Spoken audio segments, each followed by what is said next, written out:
আমরা পশ্চিমবাংলায় বাস করি, অর্থাৎ পশ্চিমবাংলার অধিকাংশ মানুষ বাঙালি। তো সেই জায়গায় যদি কেউ জয় বাংলা বলে, তাকে রাজ্যের বিরোধী দলনেতা শুভেন্দু অধিকারী তিনি রোহিঙ্গা বলছেন। না, পাগলা ছাড়া কিছু না। হ্যাঁ, ওকে মনে হয় কোনো জলাতঙ্ক হয়েছে, পাগলা কুত্তা পুত্তা কেড়ে নিয়েছে, ইনফেকশন হয়ে গেছে। এখন বাংলা সহ্য করতে পারছে না, বাংলার বুকে দাঁড়িয়ে বাংলা সহ্য করতে পারছে না। কোন পল্লীতে গেছিল আমি জানি না, কি রোগ হয়েছে ওরা আমি জানি না। মানে কোনো ভাষা নেই এদের তিরস্কার করার মতো।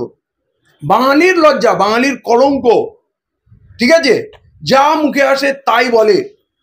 এরপর পাড়ার ছেলেগুলো যদি ওকে রাস্তায় ধরে চাবুক মেরে লাল করে দেয় না, তো বলার কিছু থাকবে না। বাঙালির ইমোশন সেন্টিমেন্ট, পুরো ভারতবর্ষে বাঙালি মার খাচ্ছে, আর এইখানে ও বাঙালিকে দেখে ওনার রোহিঙ্গা মনে হচ্ছে, বাঙালিকে দেখে পাকিস্তানি মনে হচ্ছে। আরে আমরা মুসলমান হতে পারি, হিন্দু হতে পারি, বা অন্য আরো কিছু হতে পারি, কিন্তু আমাদের মূল পরিচয় আমরা বাঙালি। বাংলার বুকে বাংলা বলতে পারবো না, আমাকে গাল শুনতে হবে। আমি বলছি এদের ডোজ দেওয়ার সময় এসে গেছে, এদের খোরাক দেওয়ার সময় এসে গেছে। এরা এত উন্মত্ত হয়ে গেছে বিজেপি করতে করতে, হিন্দু হিন্দু করতে করতে, এখন বাঙালি এদের এখন চোখের কাঁটা লাগছে। বাঙালিকে দেখে এরা সহ্য করতে পারছে না, কারণ এইসব কথা বললে নাকি নরেন্দ্র মোদী খুশি হবে, অমিত শাহ খুশি হবে। এখন তো পার্টির প্রেসিডেন্ট হতে পারেনি। আমি বলছি এই লোক বিজেপি ছাড়বে, বিজেপি ছেড়ে আবার মমতা বন্দ্যোপাধ্যায়ের কাছে আসবে, আবার পুরনো ঘরে এ ফিরে আসবে। এদের মান সম্মান বলে কিচ্ছু নেই, আর মমতা বন্দ্যোপাধ্যায় এদেরকে নিয়ে নেবে। এ তো আর ঘর নেই, দুটো ঘর, একটা বিজেপি একটা তৃণমূল, দুটো একটা জায়গায় থাকতেই হবে। তো আমার মনে হয় বিজেপিকে ধ্বংস করতে এই লোকের বড় ভূমিকা আছে। আর মমতা বন্দ্যোপাধ্যায় একে বলেছে তুই বিজেপিতে গিয়ে এত খারাপ খারাপ কথা বলবি যে বাঙালিরাই বিজেপিটাকে ঝেঁটিয়ে তাড়িয়ে দেবে, আর মমতা বন্দ্যোপাধ্যায়ের পজিশনটা ক্লিয়ার হয়ে যাবে। শুভেন্দু অধিকারী নিজে বলছে যে আমার মা 1960 সালে বাংলাদেশ থেকে এসেছে। তো এক প্রকারে তো ধরতে গেলে তার দাদুর বাড়ি, তার নানুর বাড়ি। তাহলে তার নানুর ভাষা জয় বাংলা, সেটা এত ওনার গোসা কেন? না, ওর মা এসেছিল পাকিস্তান থেকে। 1960 সালে পাকিস্তান ছিল, তখন 71 সালে বাংলাদেশে। ওর মা হচ্ছে পাকিস্তানি অনুপ্রবেশকারী, সেই অনুপ্রবেশকারীর সন্তান। হ্যাঁ, অতএব এও অনুপ্রবেশকারী।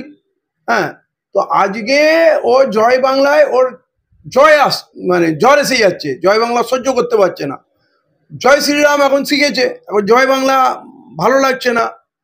তো এদেরকে যদি এখান থেকে, পাকিস্তান তো আর নেই এদিকে, বাংলাদেশে যদি কথা বলে ইউনুস সাহেবের সঙ্গে যদি কথা বলে দেখা যায় যে মালটাকে আপনারা নেবেন কিনা, আপনাদেরই প্রোডাক্ট, হ্যাঁ, যদি ওরা দয়া করে নিয়ে নেয় তো আমরা বেঁচে যাব। হ্যাঁ, আমাদের জন্য অনেক শান্তির বাংলা হবে। এই বাংলায় হিন্দু মুসলমানের এই হিংসার কথা হয়তো কিছু মানুষ প্রভাবিত হয়েছে, কিন্তু এখানে থাকবে না, এখানে খাবে না। এই মাটি আলাদা, এ মাটি আলাদা। আমরা ভারতবর্ষে বাঙালি যে পরিমাণ অপমানিত হচ্ছে, অত্যাচারিত হচ্ছে, পৃথিবীর কোথাও হয়নি। বাংলাদেশে আমার হিন্দু মা বোনেরা সসম্মানে আছে, এরকম পরিস্থিতি নেই। কাউকে জিজ্ঞেস করা হয় না তুমি কি বাংলাদেশি। তারা ইন্ডিয়া থেকে গেছে অনেকেই, বা ওখানে থেকে গেছে, বরাবরই ছিল, তাদেরকে কেউ বলে না যে তুমি কি বাংলাদেশি। যেমন এখানে আমাদের বলে তুমি কি ভারতীয়। এর থেকে বড় অপমান হয় না। অতএব এই মালটাকে কি করে বিদায় করা যায়? বিদায় করতে হলে তো মানে আপনার অধীর চৌধুরী, মুখ্যমন্ত্রী মমতা বন্দ্যোপাধ্যায়, সবকে বিদায় দিয়ে দিতে হবে।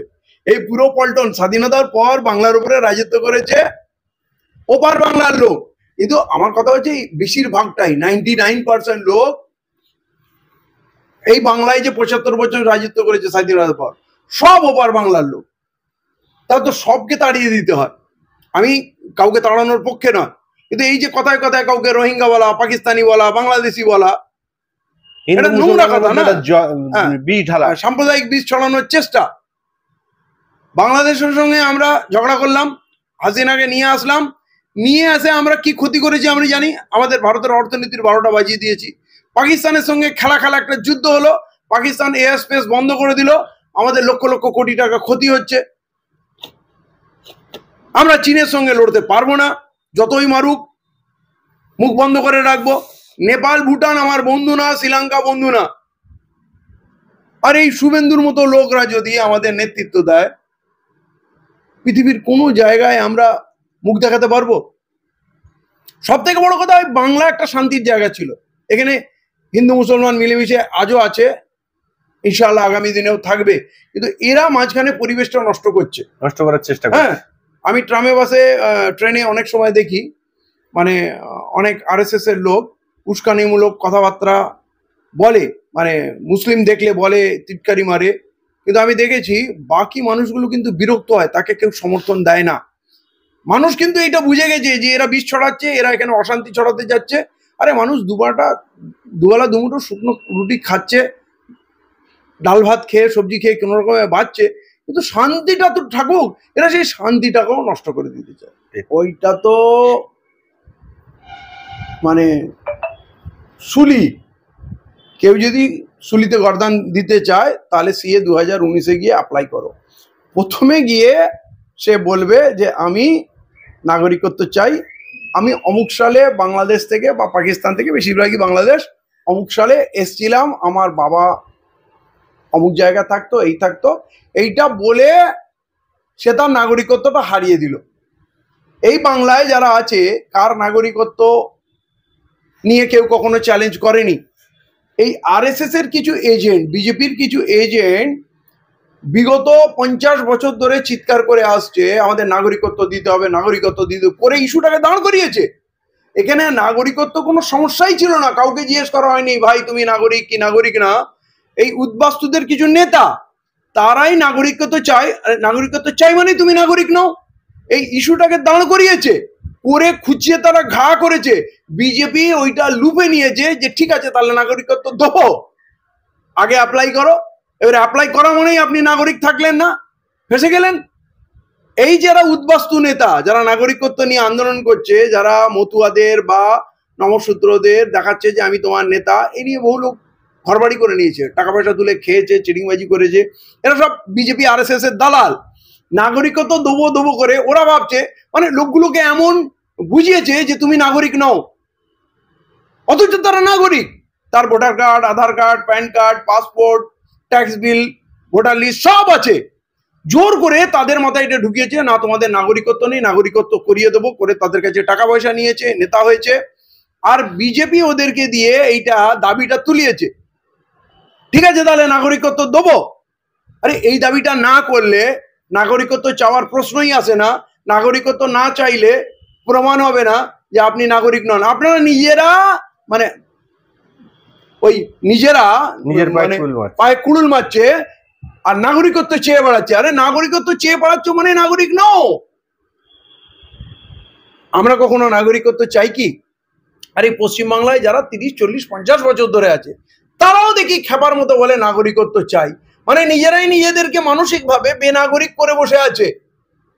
আরে বাংলাটা তো এক ছিল, স্বাধীনতা সংগ্রামীতে বাঙালি একসঙ্গে রক্ত দিয়েছে, সব থেকে বেশি রক্ত বাঙালি দিয়েছে।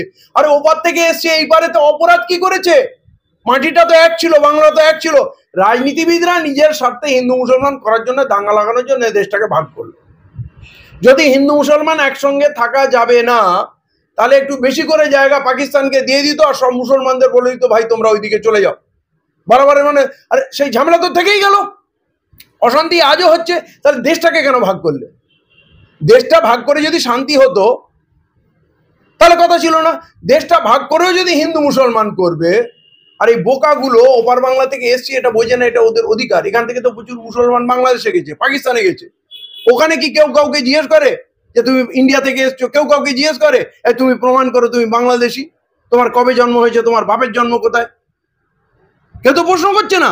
তাহলে এই যন্ত্রণাটা ভারতবর্ষে হচ্ছে, মানে আপনি বুঝতে পারছেন না। আপনাকে যদি কেউ বলে প্রমাণ করতে যে আপনি ভারতীয় কিনা প্রমাণ করুন, এর থেকে কঠিন, এর থেকে নোংরা, এর থেকে অসভ্য প্রশ্ন হতে পারে না। আপনাকে আমাকে দেখে অস্ট্রেলিয়ান মনে হয়, জার্মান মনে হয় না, আফ্রিকান মনে হয়? আমার গরুটাকে দেখে আমি বাংলার গরু বলতে পারি, এটা পাঞ্জাবের গরু, এটা হরিয়ানার গরু বলতে পারি। আর আমাদের দেখে আমরা ভারতীয়, এটা ভারত সরকার চিনতে পারে না। এইটা একটা ষড়যন্ত্র। আমি আমার নমশূদ্র ভাইদের, মতুয়া ভাইদের, যারা উদ্বাস্তু ভাই বোন জীবনের দায়ে রুজি রোজগারের জন্য যে কোনো কারণে আসুক, আমি তাদেরকে বলবো যে আপনারা পুরোপুরি ভারতীয়, আপনারা কখনো ভারতীয় নাগরিকত্ব নেওয়ার চেষ্টা করবেন না। নাগরিকত্ব নেওয়ার চেষ্টাটাই একটা ভুল কাজ। নাগরিকত্ব নেওয়ার চেষ্টা মানে আপনি প্রমাণ করছেন নাগরিক না আপনি, অতএব তাই আপনি নাগরিক হওয়ার চেষ্টা করছেন। যারা আপনাকে নাগরিক বানানোর আন্দোলন করছে তারা আপনার শত্রু। আপনি বুক ফুলিয়ে বলুন আমি ভারতীয়, আমরা একসঙ্গে আছি, এখানে কোনো হিন্দু মুসলমান বাটোয়ারা হবে না, আমরা কোনো ভাইকে একলা ছাড়বো না। এই লড়াই বিশাল যুদ্ধ, বাঙালির বিরুদ্ধে যুদ্ধ, এটা একসঙ্গে লড়তে হবে, এটা আলাদা করা যাবে না। আর যারা আপনাকে বলছে নাগরিকত্ব দেবে বা নাগরিকত্ব দাবিতে আন্দোলনে নামতে বলছে, তারা আপনার সব থেকে বড় শত্রু, তারা আরএসএস এর বিজেপির দালাল।